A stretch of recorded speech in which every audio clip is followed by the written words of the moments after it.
পুরো বাংলাদেশকে আমরা যদি এগিয়ে নিয়ে যেতে চাই তাহলে এই শিক্ষার একটি সুষ্ঠু পরিবেশ থাকবে এবং এই পরিবেশের সবচেয়ে গুরুত্বপূর্ণ যে দুটি স্টেক হোল্ডার, একটি হচ্ছে আমাদের সম্মানিত শিক্ষক আর একটি হচ্ছে আমাদের যে শিক্ষার্থীরা। এই দুই জায়গায় যে সম্পর্কের বিষয়টি, এটি যতদিন না সুন্দর হচ্ছে, শ্রদ্ধার হচ্ছে, স্নেহের হচ্ছে, ততদিন শিক্ষার পরিবেশ কোনোদিন সুন্দরভাবে ফিরে আসতে পারে না। তাই আমরা আমাদের জায়গা থেকে আমাদের এই শিক্ষকদের এভাবে বাধ্য করে কোন একটি নিয়মতান্ত্রিক প্রক্রিয়া না গিয়ে বাধ্য করে পদত্যাগ করানোর যে প্রক্রিয়াটি, এই প্রক্রিয়াটিকে আমরা কখনো সমর্থন জানাই না, বরং আমাদের সম্মানিত অনেক শিক্ষককে বিভিন্নভাবে প্ররোচিত হয়ে অপমানিত বা অপদস্থ করার যে ট্রেন্ড বা একটি প্রক্রিয়া আমরা দেখতে পাচ্ছি, এটিকে আমরা অবশ্যই ঘৃণা ভরে প্রত্যাখ্যান করি। একজন টিচারকে এরকম করে বাধ্যতামূলক পদত্যাগ করানোর কাজটি আমাদের নয়, এই কাজটি আমরা করতে পারি না।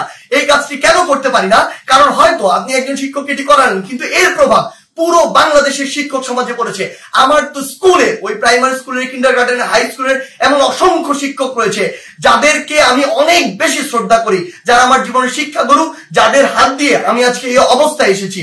আমার ওই এমন একজন শিক্ষকের মনেও থেকে এই প্রভাবটি করেছে যে তার একজন কলিগকে, আরেকজন শিক্ষককে স্কুল কলেজে, যারা বাবার বয়সের সমান, যারা দাদার বয়সের সমান, এমন বয়সের একজন মানুষ যিনি আমার শিক্ষক, তাকে যদি স্কুলের বাচ্চারা গিয়ে এইভাবে একদম মব জাস্টিসের মাধ্যমে যা ইচ্ছা তাই বলছে, যেভাবে ইচ্ছা সেভাবে অপমান করছে, করে একদম বাধ্য করছে ওই পদ থেকে পদত্যাগ করতে, পুরো বাংলাদেশের শিক্ষক সমাজের উপরে এটির একটি মানসিকভাবে বড় প্রভাব পড়ে, যেটি পুরো বাংলাদেশের শিক্ষক এবং ছাত্রদের যে সম্পর্ক, ওই সম্পর্কের জায়গায় গুরুত্বপূর্ণ একটি প্রভাব ফেলে এবং আমাদের যে এই যে সম্পর্কের জায়গাটি, এটি ভবিষ্যতের জন্য খুব খারাপ ভাবে নষ্ট হয়।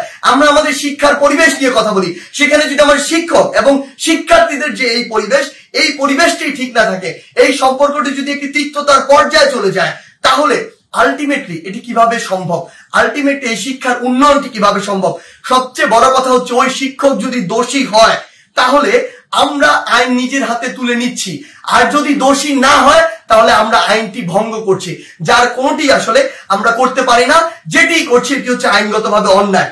আমাদের জায়গা থেকে আসলে স্পষ্ট বার্তা প্রশাসনের প্রতি, অন্তর্বর্তীকালীন সরকারের প্রতি স্পষ্ট বার্তা হচ্ছে এটি, যদি কোন একজন শিক্ষক ওই ফ্যাসিস্ট সরকারের তোষামোদি করে কিংবা তেলবাজি করে বা ভালো সাজার উদ্দেশ্যে শিক্ষকদের উপরে কোনো, শিক্ষার্থীদের উপরে কোনো হামলা করে কিংবা শিক্ষার্থীদেরকে অত্যাচার করে, নির্যাতন করে, অন্য কোনো শিক্ষকের বিরুদ্ধে নিপীড়ন করে, তাহলে তার বিরুদ্ধে আইনানুগ ব্যবস্থা নেওয়া হোক, অভিযোগ করা হোক, মামলা করা হোক, একটি আইনগত প্রক্রিয়া যায়। কিন্তু কেউ যদি এভাবে আইন নিজের হাতে তুলে নেয়, কাউকে যদি বাধ্য করে, আমি প্রশাসনকে এবং অন্তর্বর্তীকালীন সরকারকে আমাদের পক্ষ থেকে অনুরোধ জানাই, ওই সকল শিক্ষার্থীদের পিছনের উদ্দেশ্য কি, কে তাদের এই কলকাঠিটি নাড়ছে, কে তাদেরকে প্রভাবিত করছে, কি উদ্দেশ্যে প্রভাবিত করছে, এটি আপনারা তদন্ত করে ব্যবস্থা করুন। প্রয়োজন হলে ওই যে শিক্ষার্থী, যারা অল্প কিছু শিক্ষার্থী এটি করছে, সকলে কিন্তু এটি করছে না। আমরা বিভিন্ন বিশ্ববিদ্যালয়ে দেখেছি শিক্ষার্থীরা নিজে আবার ওই সম্মানিত শিক্ষকদেরকে তাদের শপথে ফিরিয়ে নিয়ে আসছে। আমরা আমাদের জায়গা থেকে বলি, যারা উদ্দেশ্য প্রণোদিত ভাবে এই কাজগুলো করছে তাদের উদ্দেশ্যে আপনারা তদন্ত কমিটি গঠন করুন। প্রয়োজনে ওই সকল শিক্ষার্থীদেরকে আপনারা আইনের আওতায় নিয়ে আসুন যারা এই কাজটি করছে, কারণ ওই সকল শিক্ষার্থী না, ইভেন আমিও কোনো অথরিটি না, আমারও কোনো এই অথরিটি নেই যে আমি আইন নিজের হাতে তুলে নিব, কিংবা আমার এমন কোনো অথরিটি নেই আমি একজনকে পদত্যাগ করতে বাধ্য করব।